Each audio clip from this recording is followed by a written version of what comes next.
श्री राधे राधे। भक्तों, प्रभु की सेवा में एक दैवी आकर्षण होता है। यदि आप ईमानदारी से सेवा करें और निस्वार्थ भाव से सेवा करें, कोई आपका लौकिक स्वार्थ न हो, हमारे ठाकुर जी की सेवा हो रही इसी भावना से सेवा करें,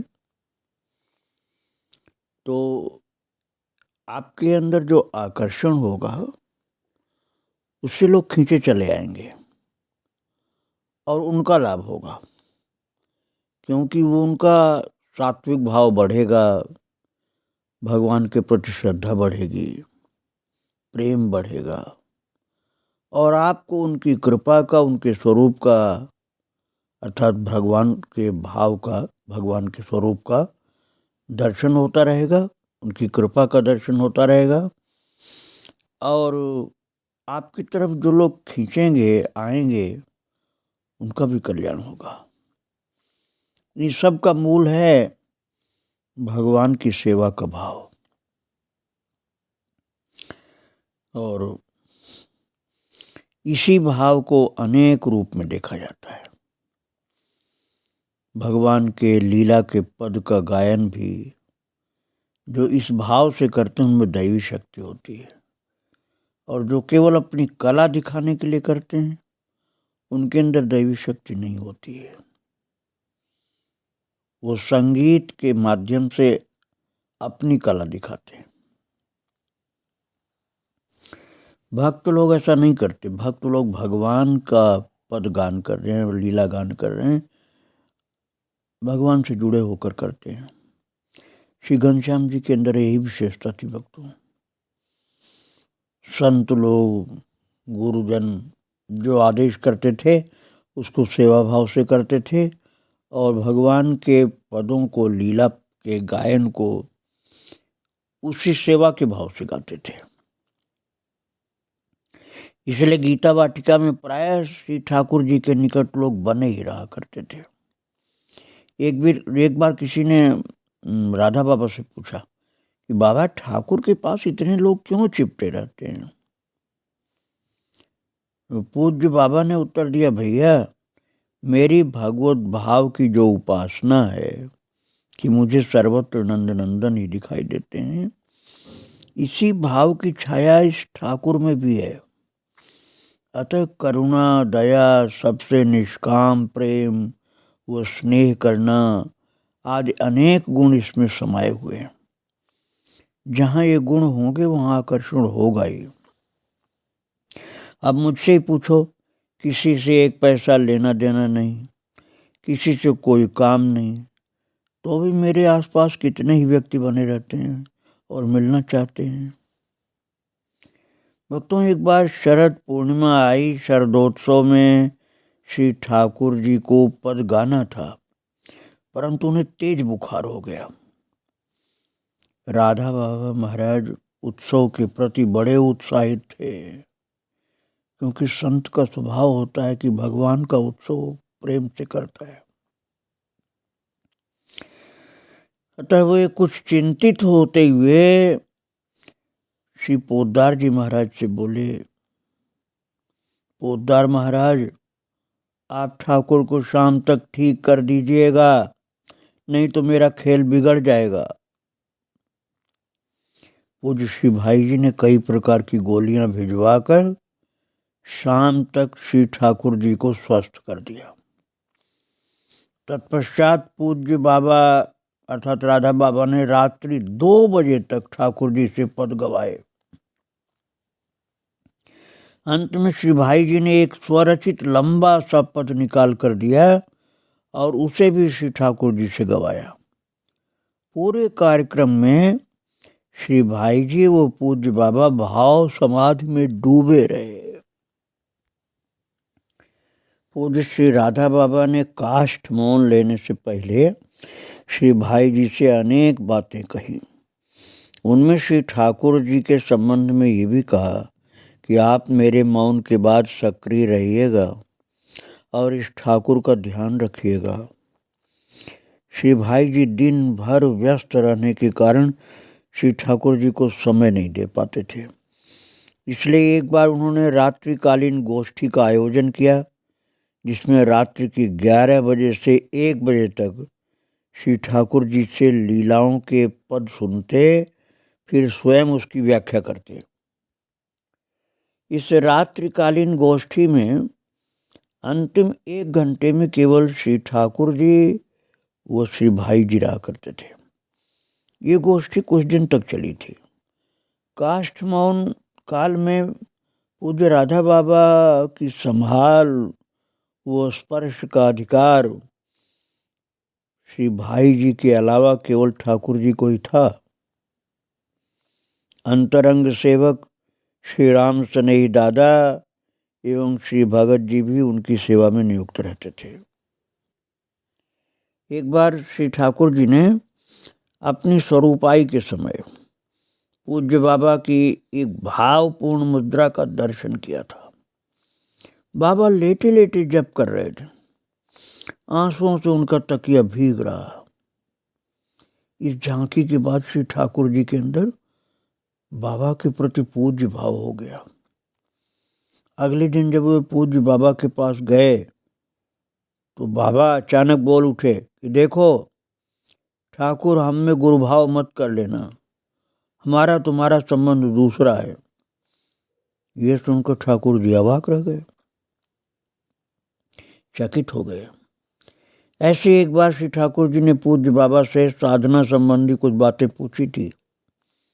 पूज्य बाबा ने उत्तर दिया, ठाकुर, इसका उपाय एवं मंत्र तो मैं जानता हूँ, पर मैं स्वयं तुम्हें नहीं दे सकता हूँ। इसे तुम श्री भाई जी से ही पूछ लो।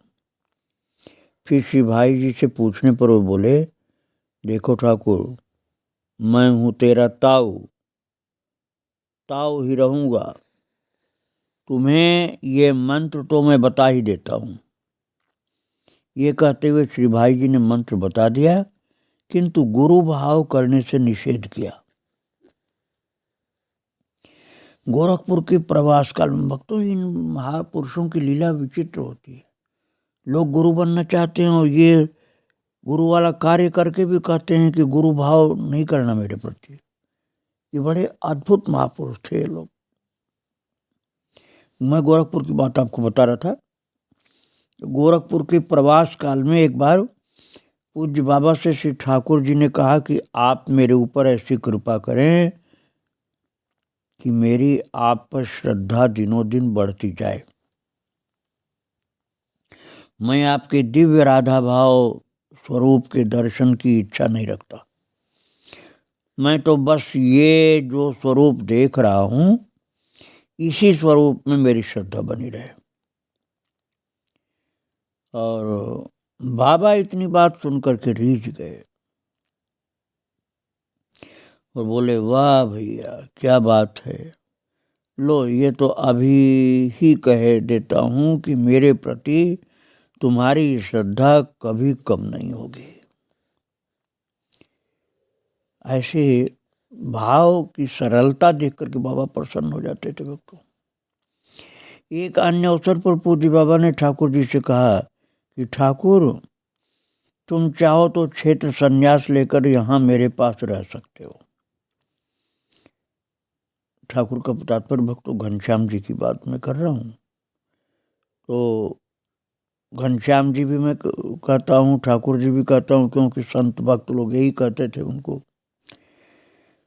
तो श्री ठाकुर जी ने बाबा से प्रार्थना करते हुए कहा, बाबा, ये नियम मैं नहीं ले पाऊंगा, कारण मैं अधिक दिनों के लिए श्रीधाम वृंदावन से दूर नहीं रह सकता, न ही पूज्य महाराज जी के बिना रह सकता हूँ, अर्थात गुरुदेव के बिना मैं बहुत दिन तक नहीं रह सकता हूँ। पूज्य बाबा इनकी निष्ठा देखकर बड़े प्रसन्न हुए। एक बार श्री राधा बाबा ने ठाकुर जी को बुलाकर कहा कि आज मैं तुम्हें कुछ देना चाहता हूँ। लोग आते हैं तो बढ़िया से बढ़िया वस्तु मांगते हैं, पर मैं ये कंबल तुम्हें देना चाहता हूँ। ये इतना खुरदरा है कि इस पर बैठते ही खुजली हो जाए, लेकिन इस पर बैठकर मैंने 18 वर्ष तक भजन किया है और आज ये मैं तुम्हें सौंप रहा हूं। सोचो राधा बाबा ने कितनी कृपा की थी घनश्याम ठाकुर के ऊपर। श्री ठाकुर जी ने उसे मस्तक से लगाया और वृंदावन की अपनी कुटिया में भजन करते समय उस कंबल को सदा अपने पास रखते रहे। भक्तों, इस सामान्य वस्तु मत समझ लेना आप लोग।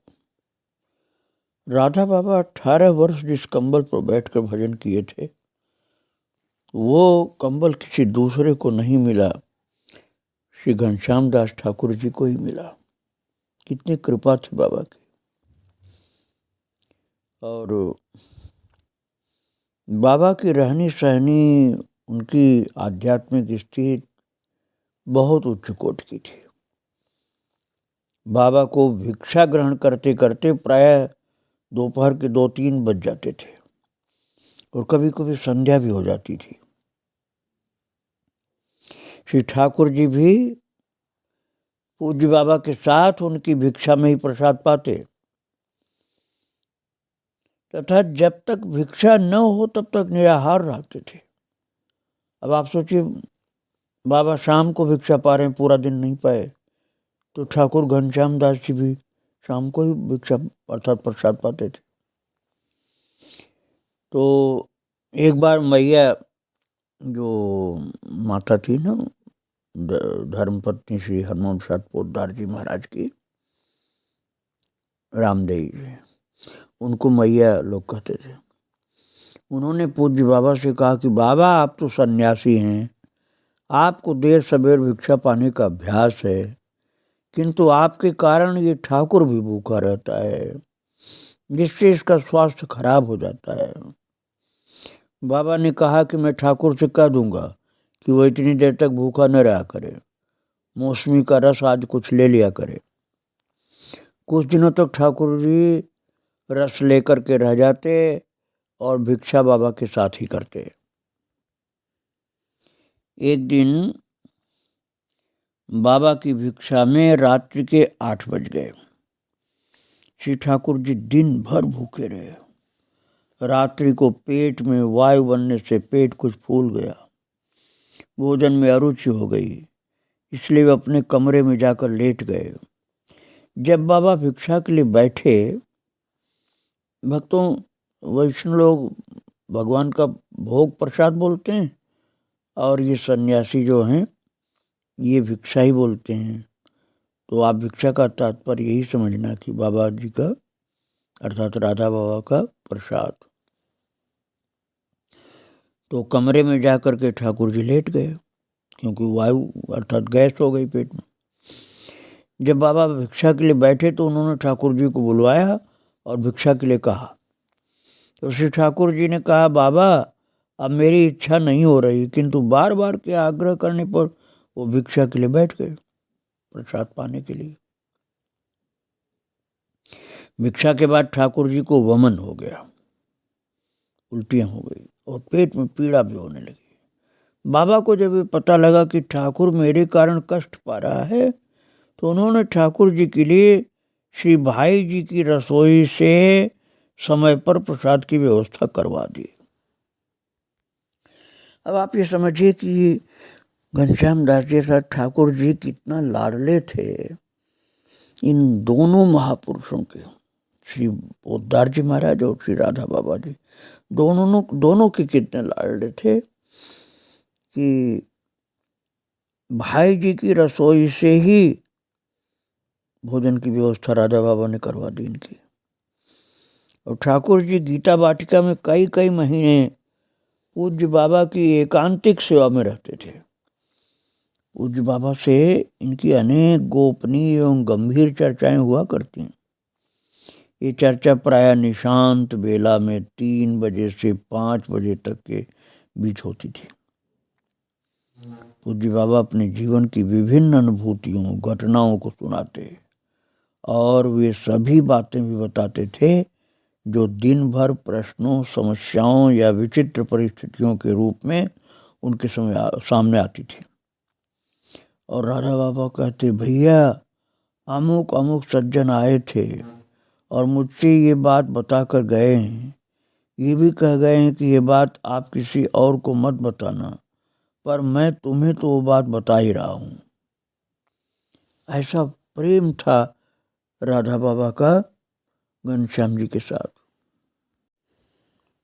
भक्तों, श्री राधा बाबा जी अपने नित्य गिरिराज परिक्रमा के समय कुछ देर नेत्र बंद करके खड़े रहते थे और अपने आश्रित जनों के कल्याण के लिए भगवान से प्रार्थना करते थे। किसी के द्वारा पूछने पर उन्होंने बताया कि मैं अपने से जुड़े अनेक लोगों के लिए, जिनकी मनस्थिति स्थूलतम धरातल पर है, उनकी ओर से उनके उत्थान हेतु भगवान से प्रार्थना करता हूँ। अब आप सोचिए, संत लोग कितने परोपकारी होते हैं कि उन्हें कुछ प्राप्त नहीं करना था, सब प्राप्त था, फिर भी दूसरों के कल्याण के लिए मन में कितना उच्च कोट का भाव रहता था। बाबा ने कहा, इन लोगों को मैंने कुछ विशिष्ट भाव प्रदान किए हैं और प्रत्येक व्यक्ति के साथ कुछ लोगों को जोड़ रखा है, जिनके माध्यम से इन सब की परिणति उसी भाव में होगी। श्री ठाकुर जी के आग्रह पर एक बार पूज्य बाबा ने उन चुने हुए व्यक्तियों की लिस्ट दिखाई थी। संयोगवश उस समय एक अन्य कृपा पात्र सज्जन भी उपस्थित थे। उन्हें भी वो लिस्ट देखने को मिली और अपना नाम न पा करके उन्होंने पूज्य बाबा से निवेदन किया कि बाबा, आपकी लिस्ट में मेरा नाम तो है ही नहीं, क्या आप मेरा कल्याण नहीं करेंगे? मैं तो आपके ही भरोसे बैठा हूँ। तब पूज्य बाबा ने उत्तर दिया, भैया, मैंने एक प्रमुख व्यक्ति के साथ तुमको जोड़ रखा है।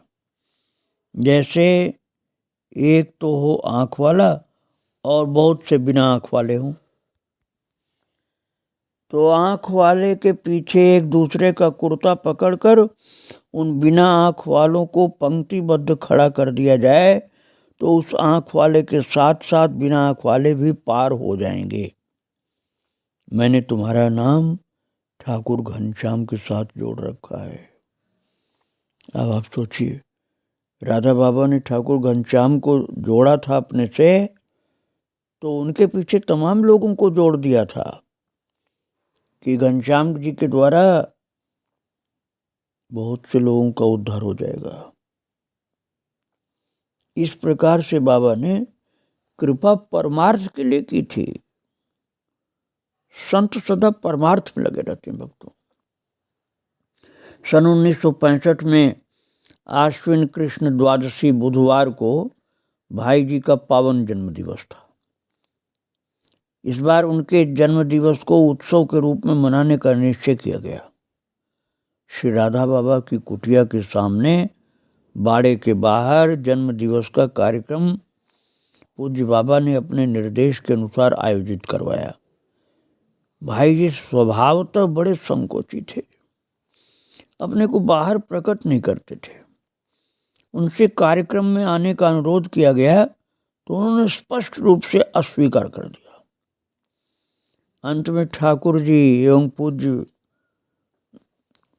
भाई जी के पास गए तो इनकी प्यार भरी मनोहार से भाई जी राजी हो गए और निर्धारित समय पर कार्यक्रम में पधारे। क्योंकि ठाकुर जी का प्रेम इतना था ना कि भाई जी मना नहीं कर पाए और उनके आते ही उच्च स्वरों में जय जयकार के साथ भगवान नाम संकीर्तन आरंभ हुआ और श्री राधा बाबा ने ठाकुर जी से नृत्य करवाया। बाद में ठाकुर जी के द्वारा किए गए पदगान ने श्री भाई जी को अंतर्मुखी कर दिया। देहातीत अवस्था में श्री भाई जी को अधिक देर तक बैठाए रखना राधा बाबा ने उचित नहीं समझा। अतः उन्होंने भाई श्री नटवर जी के द्वारा प्रतिनिधि रूप से पूज्य भाई जी को तिलक करवाया, फूलों की माला पहनाई एवं भूमि पर लेटकर साष्टांग प्रणाम करवाया। तभी लोगों के बीच बैठे हुए एक भावुक हृदय सज्जन कुछ अधिक ही भाव प्लावित हो गए और भाई जी की प्रशंसा में एक रचना सुनाने लगे। ये श्री भाई जी को बिल्कुल रुचिकर नहीं था। वे कार्यक्रम से उठकर चले गए। उन सज्जन के उल्लास की अधिकता ने रस की बाढ़ में बाधा डाल दी। कार्यक्रम की पूर्व निर्धारित सुनिश्चित प्रक्रिया का यथावत पालन न होने से उपस्थित भक्तों एवं स्वयं पूज्य बाबा को भी अच्छा नहीं लगा। श्री राधा बाबा ने कार्यक्रम में आए भाव दोष के परिहार के लिए अपने को जिम्मेदार मानते हुए सदा के लिए गिरिराज जी की तलाटी में रहने का निश्चय कर लिया। और बाबा के इस निश्चय ने अनेक धर्म संकट उपस्थित कर दिए।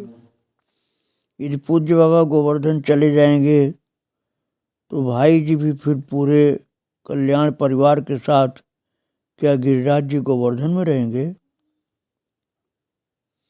महाराज सबके मन में चिंता सी हो गई।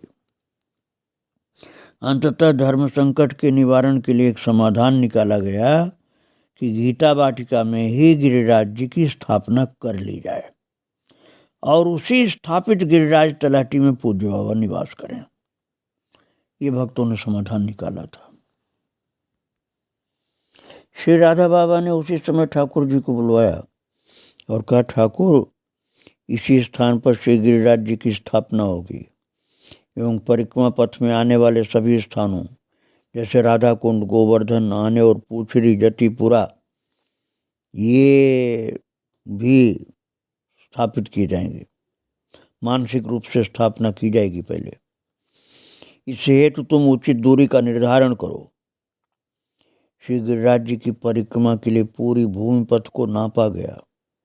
पूज्य बाबा की कुटिया को बरसाना ग्राम मानकर अन्य स्थानों का निर्धारण पूज्य ठाकुर जी ने अपनी धोती से नाप कर किया। इस प्रकार उस स्थान की 47 परिक्रमा से श्री गिरिराज गोवर्धन की 1 मील की दूरी पूरी होती थी। श्री गिरिराज जी की परिक्रमा 13 मील की होने के कारण ये भी तय हुआ कि 1 सप्ताह में 2 परिक्रमा पूरी हो जाएंगी। पूज्य बाबा ने पहले दिन गोवर्धन से आनेवर तक की परिक्रमा लगाई। जब परिक्रमा का शुभारंभ हुआ तो पदगान एवं कीर्तन नहीं होता था। पूज्य बाबा द्वारा रचित कृष्ण गोविंद गोविंद गोपाल नंदलाल ये कीर्तन हुआ। पदगान एवं कीर्तन के क्रम के जुड़ने के साथ गिरिराज जी के पूजन एवं भोग राग का भी विस्तार होता गया।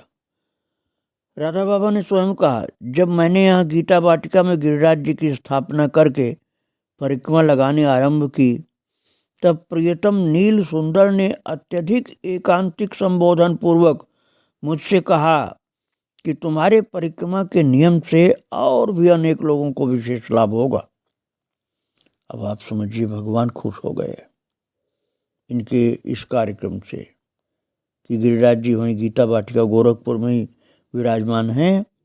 इससे भगवान खुश होकर के, जिनको नील सुंदर कहते थे बाबा राधा बाबा, बोले कि बहुत प्यार के संबोधन से मुझसे कहा था लाला ने, नील सुंदर ने, कि तुम्हारे इस नियम से बहुत लोगों को विशेष लाभ होगा और जो भी इन गिरिराज जी का दर्शन अर्चन वंदन करेंगे उनकी ब्रज भाव की ओर गति होगी। परिक्रमा लगाते समय पूज्य बाबा उपस्थित भक्तों पर दृष्टिपात किया करते थे और उन्हें भाव प्रदान किया करते थे। जब कभी ठाकुर जी गीता वाटिका में होते तब वे पूज्य बाबा का हाथ पकड़कर उनके संग संग चलते थे। कीर्तन के मध्य उनके आलाप को सुनकर के पूज्य बाबा को अत्यधिक उद्दीपन होता था। पूज्य बाबा कहते थे, जब ठाकुर आलाप लेता है तो मैं जान जाता हूँ कि जो वस्तु मैंने इसे प्रदान की थी वो ज्यों की त्यों उसके पास सुरक्षित है। अब आप सोचिए कितने भाव में रहते थे राधा बाबा। एक बार राधा बाबा ने परिक्रमा करते समय हाथ पकड़े हुए ठाकुर जी से कहा, क्यों ठाकुर, तुम्हें मेरी कलाइयों की चूड़ियों की खनक सुनाई दे रही है? अब आप समझिए कैसा इनका अद्भुत भाव था, प्रिया प्रीतम वाला। श्री ठाकुर जी बोले कि बाबा, मुझे तो कुछ भी नहीं सुनाई दे रहा है। तब बाबा ने कहा कि मेरी आंखों से देखो। इसके बाद से श्री ठाकुर जी जब बाबा का हाथ पकड़कर परिक्रमा लगाते हैं तो उन्हें भाव राज्य की स्फूर्ति होती है, और पूज्य बाबा के स्थान पर उन्हें विरहिणी श्री राधा दिखाई देती थी। स्वयं ठाकुर ने दर्शन प्राप्त किया और श्री ठाकुर जी स्वयं को भी अपने भाव देह में पाते हैं। कितने उच्च कोट के महापुरुष थे राधा बाबा, और कितनी कृपा थी घनश्याम जी के ऊपर इनकी। और भक्ति रस की इन बातों को आगे मैं फिर सुनाऊंगा। आज इनको प्रणाम करके यहीं विराम दे रहा हूँ। श्री राधे राधे, जय श्री राधे राधे।